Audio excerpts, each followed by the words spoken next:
शंकर की जब उदारता होती है, करुणा होती है, दया होती है, तब कहीं ये पवित्र पावन शिव महापुराण की कथा श्रवण करने का सौभाग्य प्राप्त होता है। चल नहीं रहे कोई सी भी बात नहीं।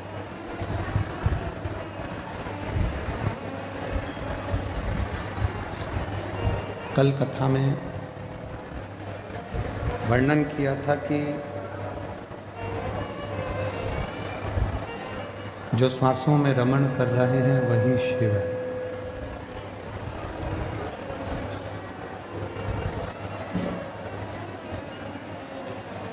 शरीर से जितनी जितनी 21,600 श्वास जो रोज निकल रही है, वो 21,600 श्वास में जो श्वास के रूप में प्रतिदिन निकल रही है, आ रहे और जा रहे हैं, वो शिव है, वो शंकर है।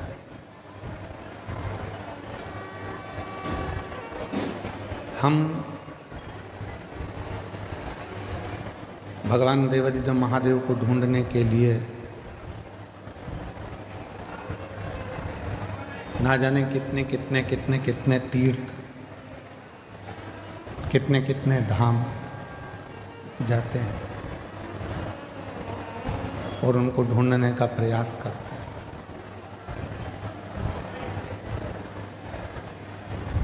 पर शिव महापुराण की कथा कहती है कि शिव को ढूंढने के लिए बहुत दूर हमको जाने की जरूरत नहीं पड़ती। भगवान शंकर को यदि हमें ढूंढना ही है तो एकांत में बैठकर जब हम पंचाक्षर मंत्र नमः शिवाय, षडाक्षर मंत्र ओम नमः शिवाय का जप करते हैं या मुख से श्री शिवाय नमस्तुभ्यम कहते हैं, तो जितनी मौनता में, जितनी शांति में हम शिव को ढूंढने का प्रयास करते हैं, उतनी ही जल्दी शिव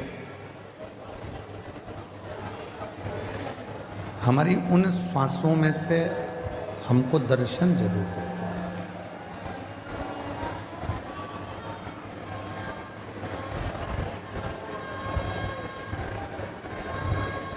हम दूसरे को बोलते हैं कि ध्यान से पढ़ना,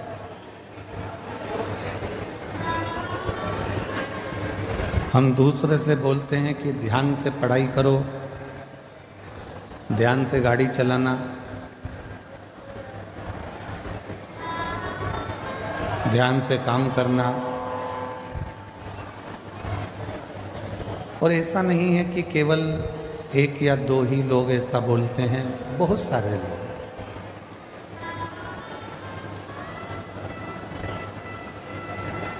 आप अपने बच्चों से भी कहते हो ध्यान से पढ़ो, ध्यान से पढ़ाई करो, ध्यान से गाड़ी चलाओ, ध्यान से काम करो। पर शिव महापुराण की कथा कहती है कि पहले हम दूसरे से कह सकते हैं कि ध्यान से काम करो, ध्यान से गाड़ी चलाओ, ध्यान से पढ़ाई करो, पर शिव पुराण की कथा कहती है कि पहले अपने को भी, अपने ऊपर भी ध्यान देना जरूरी है। कहीं हम अपने पथ से तो नहीं भटक रहे,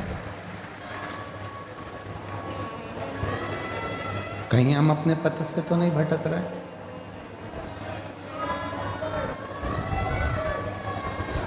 जगत को सुधारने का कार्य करते हैं और मालूम पड़े कि हम अपने ही पथ से भटक जाएं तो वो श्रेष्ठ नहीं।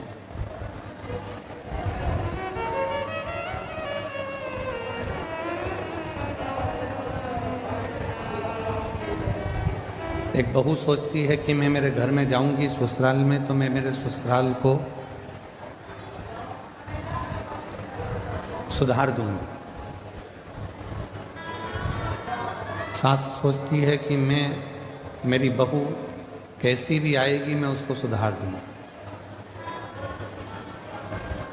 पर शिव महापुराण की कथा कहती है, भगवान शंकर की कथा कहती है कि तुम्हें दूसरे को सुधारने की जरूरत ही नहीं पड़े। पीछे की आवाज खोलिए, पीछे की।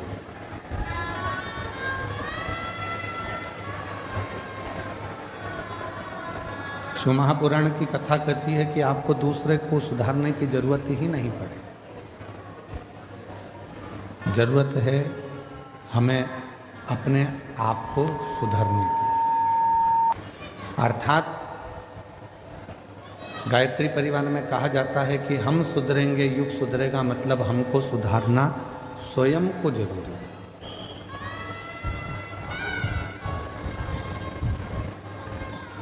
कई माताएं अपने अपनी बहुओं से कहती हैं कि शिव जी के मंदिर जाया करो, शंकर जी के मंदिर जाया करो। कोई बेटे से कहती हैं बेटा मंदिर जाया करो, कोई पति से कहती हैं कि आप मंदिर जाया करो। पर मेरा निवेदन इस व्यासपीठ से शिव महापुराण की कथा के माध्यम से है कि पहले हम दूसरे को मंदिर जाने का कहते हैं तो सबसे पहले अपने आप को भी मंदिर जाना प्रारंभ करना पड़ेगा। और जिस दिन हमने स्वयं मंदिर जाना प्रारंभ कर दिया, हमने जिस दिन स्वयं मंदिर में एक लोटा जल चढ़ाना शिव जी को प्रारंभ कर दिया, उस दिन धीरे धीरे धीरे धीरे हमारे घर के बच्चे, हमारे घर की बहुएं, हमारे घर के बेटे अपने आप उसी पथ पर चलने लगे।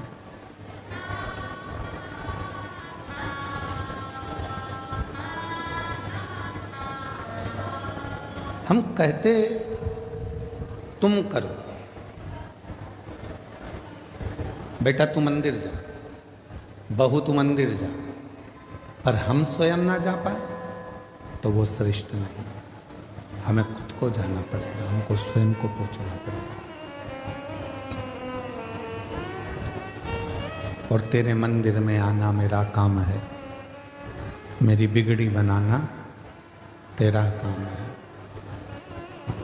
जब आप अपना पिता मानकर भगवान शिव को, कालाधिपति महाकाल को, मेरे ओघड़दानी विश्वनाथ को, मेरे कुबरेश्वर महादेव को, मेरे शंकर भगवान को अपना पिता मानकर उसके करीब में जाकर बैठोगे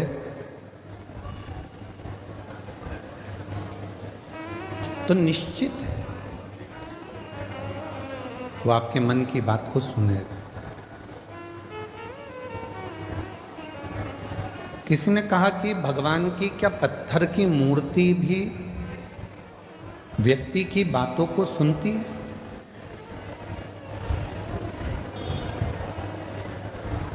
क्या पत्थर की मूर्ति हम जो कहेंगे वो सुनेगी? क्या वृक्ष हमारी बातों को सुनते हैं? क्या पशु पक्षी हमारी बातों को सुनते हैं? क्यों नहीं? एक घर की स्त्री, घर की नारी जब तुलसी जी में जल चढ़ाती है और प्रसन्न चित्त होकर जल चढ़ाती है तो तुलसी के पत्ते भी प्रसन्नता का भाव दर्शाते हैं। पीपल के वृक्ष में भी आप अगर प्रसन्न होकर जल चढ़ाते हो तो पीपल का वृक्ष भी प्रसन्नता देता। बट वृक्ष में आप प्रसन्न होकर जल चढ़ाते हो तो बट वृक्ष भी प्रसन्नता का भाव देता। बेलपत्री का छोटा सा पौधा है, उसमें आप प्रसन्न होकर जल चढ़ाइए तो वह बेलपत्र भी प्रसन्नता का भाव देता।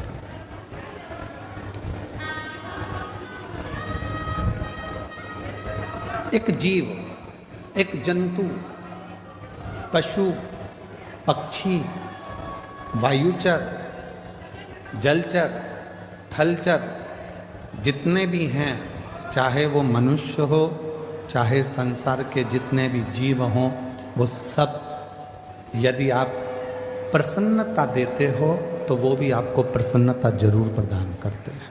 प्रसन्नता शिव महापुराण की कथा तो पहले भी एक बार कहा था, यदि किसी की तबीयत खराब है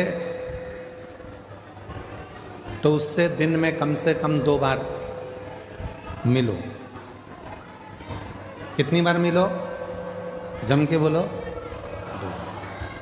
घर में अगर किसी की तबीयत खराब है, परिवार में किसी की तबीयत खराब है, कुटुंब में किसी की तबीयत खराब है, कोई रिश्तेदार की तबीयत खराब है, तो कम से कम दिन में 2 बार मिलो। क्यों मिलो? तुम्हारे जाकर खड़े होने से, मिलने से उसके परिवार में और उसको हिम्मत आ जाती है उस बीमारी से लड़ने की।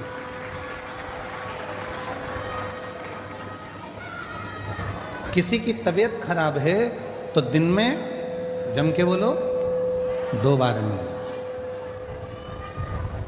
किसी का समय खराब है, बेकार समय चल रहा है, दुख की घड़ी चल रही है, कोई परेशानी आकर खड़ी हो गई है, तो शिव महापुराण की कथा कहती है उससे 3 बार मिलो। कितनी बार मिलना है? 3। तबीयत खराब है तो दिन में 2 बार मिलो।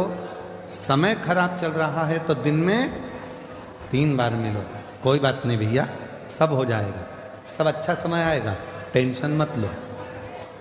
खड़े हो जाओ, उसकी दुख की घड़ी, उसकी परेशानी की घड़ी, उसकी संकट की घड़ी। महाराज, किसी की तबीयत खराब है तो दिन में 2 बार मिलो। किसी का समय खराब है तो दिन में 3 बार मिलो। और किसी की नीयत खराब है तो उसे सपने में भी मत मिलो। मान लो उसकी नीयत खराब है तो स्वप्न में भी उसको मत देखना, स्वप्न में भी उससे बात मत करो, मिलो ही मत। स्वास्थ्य खराब है, थोड़ा देर जाके मिल। आप लोगों से निवेदन है, आपके घर में बुजुर्ग माँ बाप रहते हैं, बूढ़े बूढ़े व्यक्ति रहते हैं, बेटों को फुर्सत नहीं है काम धंधे से, बहुओं को फुर्सत नहीं है अपने रसोई घर से और कार्य से, पर थोड़ा सा समय निकालकर 2 बार कम से कम अपने बुजुर्ग माँ बाप से बात करा कर। माँ कैसी हो, पापा कैसे हो, भाई कैसे हो, बहन कैसी हो, 2 बार। समय खराब चल रहा है, दुख की घड़ी है, परेशानी की घड़ी है, कष्ट की घड़ी है, कोई समस्या बहुत ज़्यादा पड़ी हुई है, कोई बहुत दुख की घड़ी में, समस्याओं की घड़ी में लोग घिरे पड़े हुए हैं, कोई समस्याओं की घड़ी में लोग घिरे हुए हैं, तो उस समय पर, उस घड़ी में, उस पल में, उस समय में, उस समस्या की घड़ी में कम से कम उसको 3 बार जाकर मिलना चाहिए। 3 बार।